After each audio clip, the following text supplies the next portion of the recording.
Today I want to discuss the same design, same designer analogies often used by creationists to dethrone the theory of evolution as the only explanation to what we observe in nature and biology. More specifically, I want to talk about why these are bad analogies, and why they don't accurately represent what we see when we look at nature and therefore are not realistic substitutes to the theory of evolution.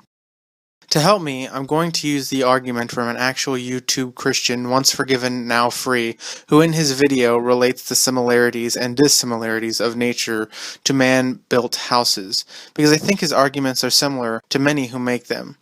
And hopefully my rebuttal will cover the use of cars, planes, and other human inventions that pop up in these analogies. He begins his video with this: "Thinking is good, try it."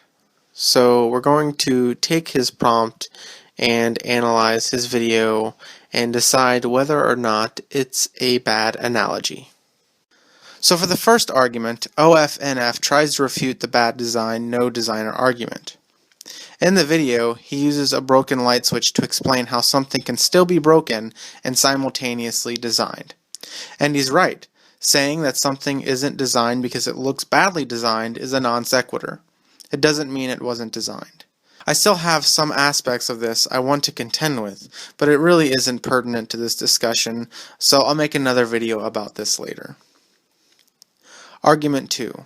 Transitional houses. He says in the same way we can claim that species are transitional because of commonalities among species, we could also say the same about houses. What we observe when we look at the commonalities of species is not what we see when we look at the commonalities of houses, or cars, or planes, or anything else, for several reasons. When we look at species, we don't just see common traits. That is, a large portion of the traits of each individual species share a common form with one or a few other species on the planet.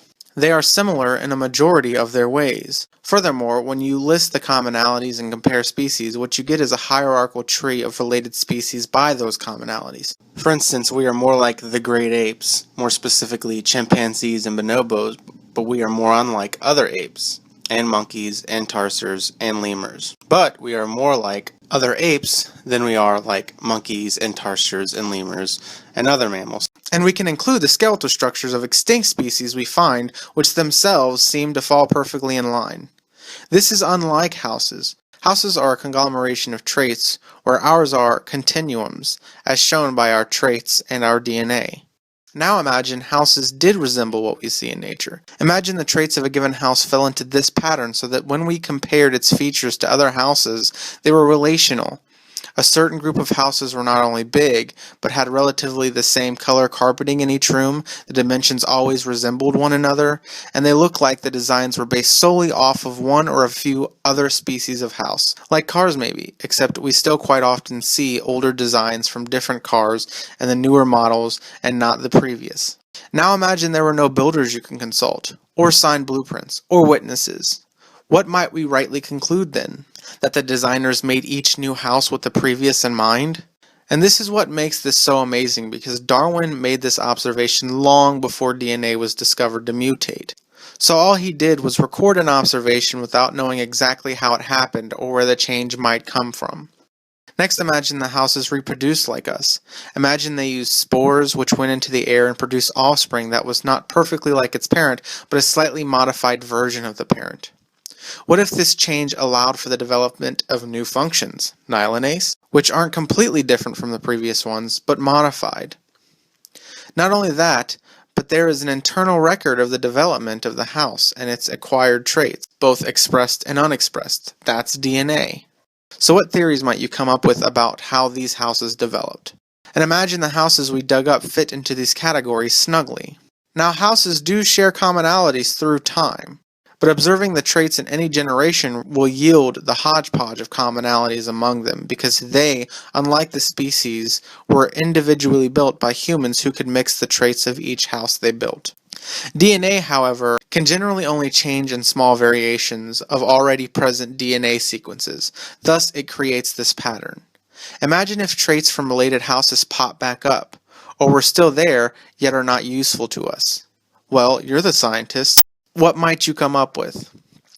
This is why individual examples of studies, which they say brings evolution into question, fail to move the scientists who understand the intricacies of evolution in nature.